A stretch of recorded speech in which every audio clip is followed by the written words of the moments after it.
Hello people! Welcome and welcome back to our channel. At ayan na nga mga cravings. For today's video ay magluluto nga tayo ng quick and easy chicken curry. At yan na lang ating unang ingredients. Nagpainta tayo ng mantika na hindi naman uminit masyado. Tapos nilagay na natin agad ang cooking oil. Tapos nilagay na ang carrots at ang ating potato. Ayan nga mga cravings, maulan. At nagbabadya ang masamang panahon mga ka-cravings. Ilang araw nang nag-uulan. Hindi na huminto. Paambon-ambon lang bahagya. Tapos mamaya lalakas na naman. Ganun. So, ayan. Nag-request si Jowa ng chicken curry. So, ayan. Piprito muna natin ang ating carrots at patatas. Ganyan. Hiniwa ko lang siya ng ganyang kaliit. Ganyan. Pagkatapos, ay hahanguin na natin pag napirito na siya. Ilalagay na natin syempre dyan sa ating malinis na mangkok. Ayan. Pagkayaring ilagay dyan, eh di syempre, hanguin lang natin lahat ng pinirito natin. Tapos, dyan natin tayo magigisa. So, ang gigisa natin ay ito. Meron tayo ditong sibuyas na red at sibuyas na white. Tapos, nilagyan natin ng bawang. Igigisa lang na ganyan mga cravings. So, kailangan natin igisa-gisang ganyan. Alam niyo naman mag-gisa mga cravings. At tayo nga ibihira na magluto. Kasi sa nagluluto pero hindi na nakakapag-video mga cravings. Napakarami ko ng gustong i-share sa inyo ng mga ulam recipe saka yung mga pang-negosyo recipe. Pero hindi nga natin na walang time ng video-video ganun. Sobrang busy ng lolo't lola nyo. At ayan na nga, nilagay ko na nga ang chicken. Ayan na nga ang ating chicken. Mga siguro pinili Jowa to mga 3/4 kilo na chicken. Ayan. Hati ko lang ng ganyang kaliit. Mas maganda yung ganyang kaliit para mas mabilis maluto. Kung ngayon gusto nyo mas malaki dyan, mas matagal kasi pakuluan pag mas malaki. So, ayan, naglagay na ako ng chicken cubes. Ayan. Maglalagay tayo yung pampalasa yung pampasarap. Kung ayaw nyo naman at di kayo gumagamit yan, hindi na lang din lagyan. Pwede naman yun. Depende sa inyo kung anong gusto nyo. Marami na tayong problema. Huwag na natin problemahin ng mga desisyon ng iba sa buhay nila. Gano'n? So, ayan, haluin mga cravings. Huwag naman sobrang halo-halo. Ganyan lang siya. Ayan. Kaya lang natin siyang mag-isa o anong tawag dito? Sangkot siyang mabuti para manuot sa laman ng ating chicken.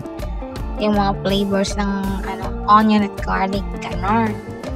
So, ayun na nga. Pagyari ng ilang minutes, hayaan lang natin siyang ganyan. Lalagyan natin ng konting fish sauce o ang patis. Ayan, lagyan natin siya ng patis.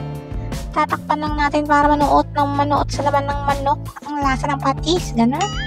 Tapos ito lang ang ating curry mix. Ayan, nababasa nyo naman siguro curry mix, gano'n. Binili ko lang isang sachet mga cravings para sama-sama na yan. Meron na siyang coconut coconut cream, coconut milk na naka-powder na siya. Ayan, kasama na din dyan. Para isang na lang siya timplahan, hindi na kayo ng gata. Tapos lalagyan natin, tutunawin natin siya, yung isang sachet na yun ng curry mix sa isang cup ng tubig na mainit. Kailangan kasi mainit yung ginamit ko para mas mabilis siyang malusaw. Ayan, di ba nalusaw na 1 cup. Haluin lang natin yan hanggang sa lusaw na siya talaga. At pagkari nun ay ilalagay natin dito sa ating chicken. Siyempre, check muna natin ayun, di ba may golden brown na siya sa mga sa labas-labas ng kanyang skin, gano'n. Ayun yung nasangkot siya ng mga cravings at ang bango na nga niyan. I-try nyo mga cravings iluto ito at madali lang naman. Ito ay request lang naman ni Jowang ipaluto ang chicken curry. So, ayan, ibinidyo ko na din kasi wala na akong ma-i-upload mga cravings. At ayun na nga, nilagay na natin ang ating curry mix. Tinunaw sa 1 cup ng water. So, ayan na. Pakukuluin na lang natin siya dyan. Tapos, pagkulo niya, saka natin ilalagay yung ibang ingredients. Ganon. So, dahil nga excited ang lola niya, medyo kumukulo pa lang, nilagay ko na ang bell pepper.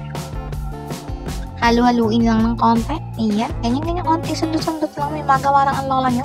Tapos, ilalagay natin ang ating mga pinirito, patatas at carrots. Ganyan. Mas masarap yung pinipirito. Yung iba kasi hindi na pinipirito. Rekta na lang kasi kukuluan din naman. Pero, may ibang flavor pagka, pinirito muna yung patatas at carrot bago yung nilagay. Tapos, meron tayo dito chili oil. Siyempre, malinamnam tong chicken curry na to. pambalansin ng lasa, nilalagyan natin siya ng anghang. Dahil nga mahilig nga kami sa maanghang ni Jowa. Pero kung di mo kayo mahilig sa maanghang, edi huwag niya nalagyan, gano'n. Tapos dinagdagan ko parang cayenne powder. Ayan, para mas maanghang. Sakto maanghang lang yan, mga babies. Naglalaban lang yung linamnam, saka yung anghang, saka yung lasa ng curry, gano'n.